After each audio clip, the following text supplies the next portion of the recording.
fortaleza mía. Roca mía, castillo mío, libertador. Dios mío, en quien confiaré, si mi escudo eres tú y la fuerza de mi salvación. Dios mío. Paz y bien, hermanos, muy buenos días. Hoy es 17 de agosto, miércoles de la 20ª semana del tiempo ordinario. Escuchemos el Evangelio para este día. En el nombre del Padre, del Hijo y del Espíritu Santo. Amén. Del Evangelio según San Mateo, capítulo 20, versículos del 1 al 16. En aquel tiempo Jesús dijo a sus discípulos esta parábola.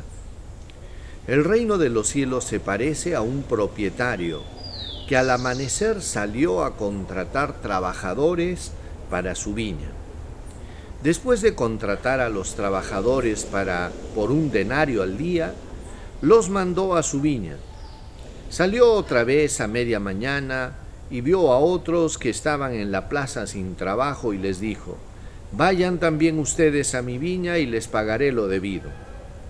Ellos fueron. Salió de nuevo hacia mediodía y a media tarde, e hizo lo mismo.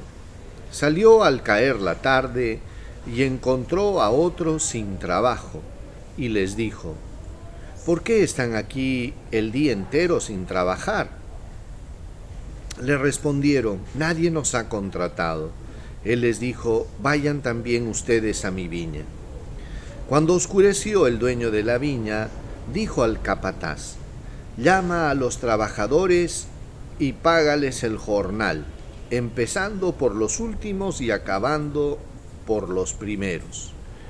Vinieron los del atardecer y recibieron un denario cada uno. Cuando llegaron los primeros pensaban que recibirían más, pero ellos también recibieron un denario cada uno. Entonces se pusieron a protestar contra el amo. Estos últimos han trabajado solo 1 hora y los has tratado igual que a nosotros, que hemos aguantado la fatiga y el calor del día.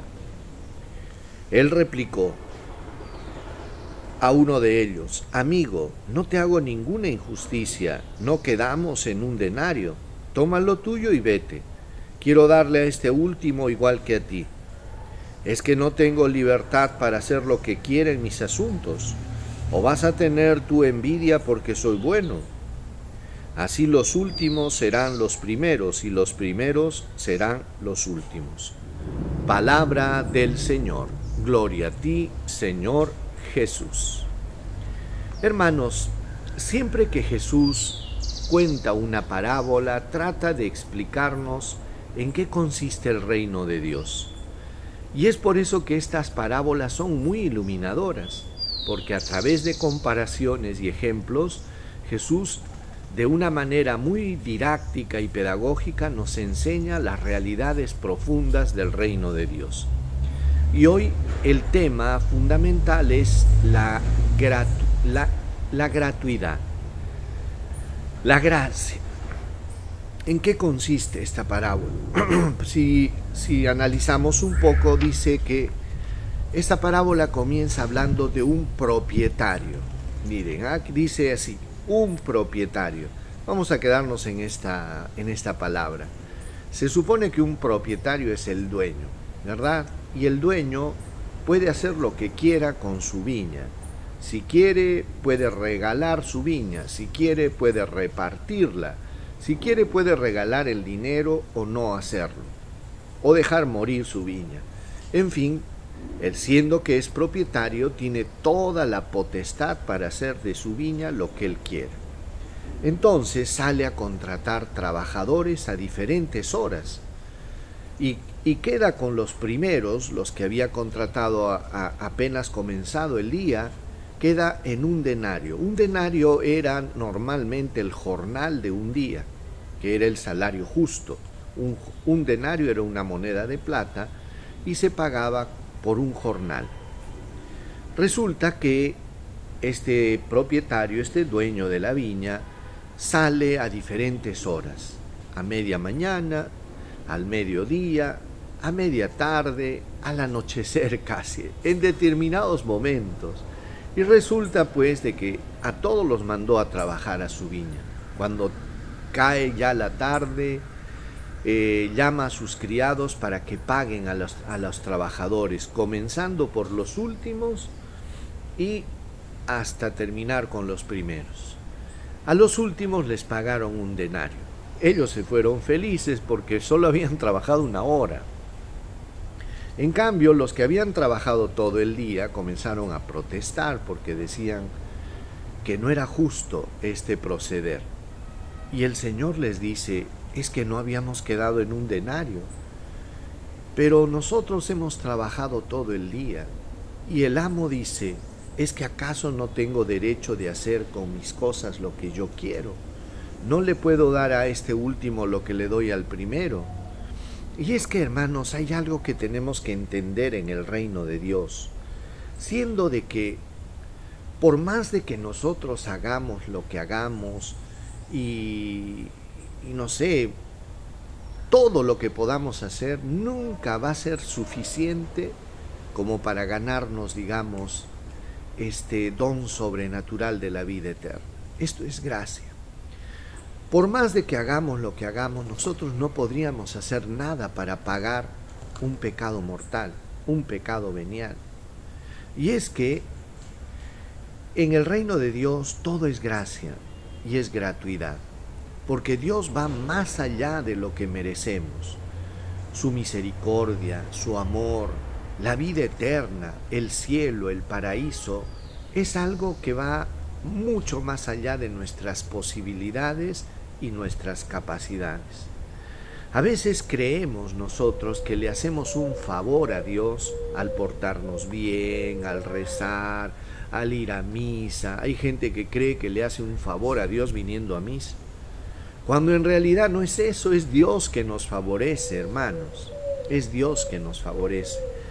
Esta parábola no nos debe llevar a volvernos ociosos en este camino, sino al contrario, diligentes. ¿Saben por qué? Porque el hecho que Dios te haya llamado a determinada hora, al inicio de tu vida, o en la vejez, o en diferentes momentos, esto te debe llevar a ti a trabajar con gratitud, a no pensar que tú te lo mereciste. No, no te lo mereciste. Esto va más allá de tus méritos. Es gracia, misericordia. El gran peligro de todo esto es que nosotros nos apropiemos y pensemos o pretendamos creer que somos merecedores de tanta gracia y tanta bondad y tanta misericordia. No, hermanos, ciertamente debemos esforzarnos, porque Dios ha sido bueno en mirarnos y en llamarnos. Pero por el contrario, no podemos meternos nosotros a dictaminar o a juzgar el proceder de Dios, porque si Dios quiere darle al último como al primero, ya no es asunto nuestro. Y por eso que Jesús dijo: los últimos serán los primeros. Y esta declaración, que Jesús la ha repetido varias veces, no solo se refiere a eso, sino también se refiere a que al final de los tiempos, hermanos, en el pueblo de Israel, aquellos que eran los primeros llamados a recibir la gracia, el reino de Dios, que eran los judíos, rechazaron la oportunidad y fueron los paganos los que acogieron el mensaje. Aquellos que eran los últimos terminaron ser los privilegiados, los primeros. Y así también puede ocurrir y ocurrirá al final de los tiempos, porque cuando llegue la manifestación general, el juicio universal, grandes sorpresas nos llevaremos al ver que los últimos serán los primeros. Por eso, hermano, trabaja, entrégate, busca a Dios con un corazón diligente, porque Dios, si te ha llamado, te ha favorecido con su gracia y su amor. Vamos a recibir la bendición. El Señor esté con ustedes y con tu espíritu. Dios Todopoderoso los bendiga, los proteja, los guarde, les muestre su rostro, les dé paz, salud, protección y bendición. Dios Todopoderoso los bendiga en el nombre del Padre, del Hijo y del Espíritu Santo. Paz y bien, hermanos. El Señor los colme de bendiciones. Y la fuerza de mi salvación.